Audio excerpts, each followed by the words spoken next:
Assalamualaikum warahmatullahi wabarakatuh. Halo sahabat. Salah satu sahabat Rasulullah SAW bernama Julaibib radhiyallahu anhu, di mana nama beliau menunjukkan kalau ciri fisiknya yang kerdil dan pendek. Namanya merupakan nama yang tak biasa dan tidak lengkap.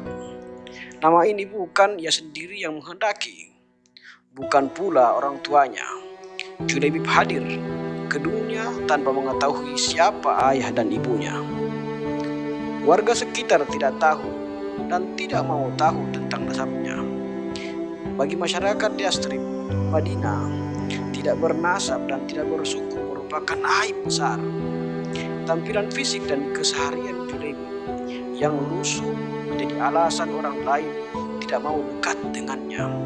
Wajahnya terkesan sangar, pendek, bungkuk, hitam, dan fakir. Kainnya usang, pakaiannya lusuh, kakinya pecah tidak beralas. Tidak ada rumah untuk berteduh, tidak hanya berbantalkan tangan, berkasurkan pasir dan kerikil. Tidak ada perabotan, minum hanya dari kolam umum yang diambil dari telapak tangan. Abu Barzah, pemimpin Bani Aslam, sampai berkata tentang Julaibib, "Jangan pernah biarkan Julaibib masuk di antara kalian. Demi Allah, jika dia berani begitu, aku akan melakukan hal yang mengerikan padanya." Demikianlah keadaan Julaibib kala itu. Julaibib yang tinggal di Suffah Masjid Nabawi suatu hari ditegur Rasulullah, "Julaibib, tidakkah engkau menikah?" "Siapakah orang yang mau menikahkan putrinya denganku ini ya Rasulullah?" kata Julaibib. Tidak ada kesan menyesali diri atau menyalahkan takdir Allah pada kata maupun air mukanya. Rasulullah SAW juga tersenyum. Mungkin memang tidak orang tua yang berkenan padanya. Namun hari berikutnya Rasulullah kembali menanyakan hal yang sama, dan Julaibib menjawab dengan jawaban yang sama 3 kali 3 hari berturut-turut. Dan pada hari ketiganya Rasulullah memegang lengannya dan membawanya ke salah satu rumah pemimpin Ansar. "Aku ingin menikahkan putri kalian," kata Rasulullah SAW pada si pemilik rumah. "Betapa indahnya dan betapa berkahnya." Demikian respon pemilik rumah dengan wajah berseri, mengira bahwa sang Nabi lah calon menantunya.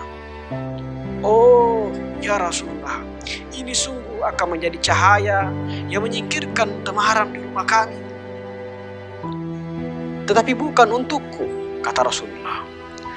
"Kupinang putri kalian untuk Julaibib," tegas Rasulullah.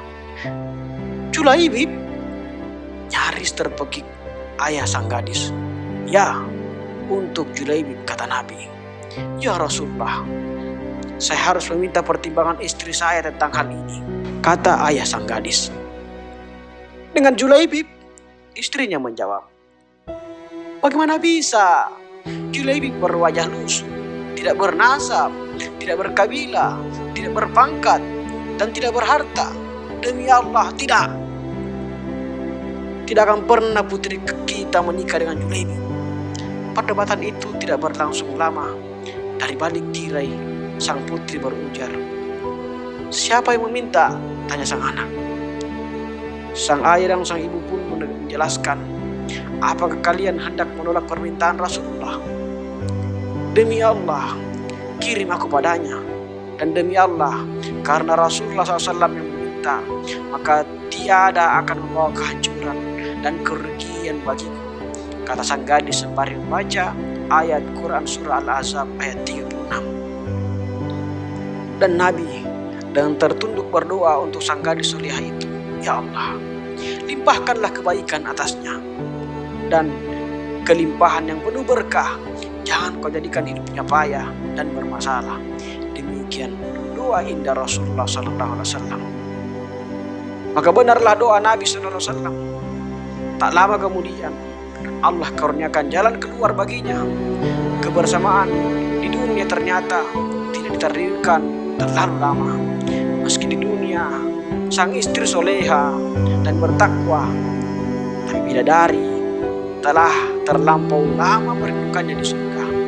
Hingga suatu ketika Rasulullah SAW begitu kehilangan. Pada akhir pertempuran, Nabi SAW bertanya, apakah kalian kehilangan seseorang? Tidak ya Rasulullah, serempak sahabat menjawab.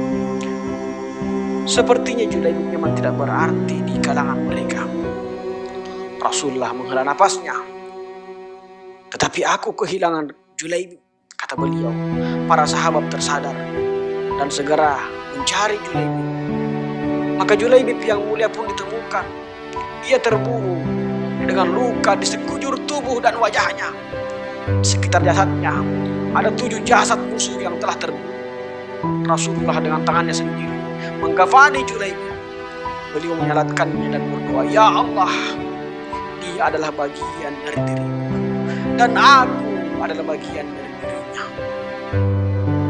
Demikianlah kisah Julaibib yang akhir hayatnya berakhir syahid. Rupanya memang tidak seelok para bangsawan. Hartanya tak sebanyak yang dimiliki para raja. Namun bidadari surga berebut menginginkan sosoknya. Wallahu a'lam.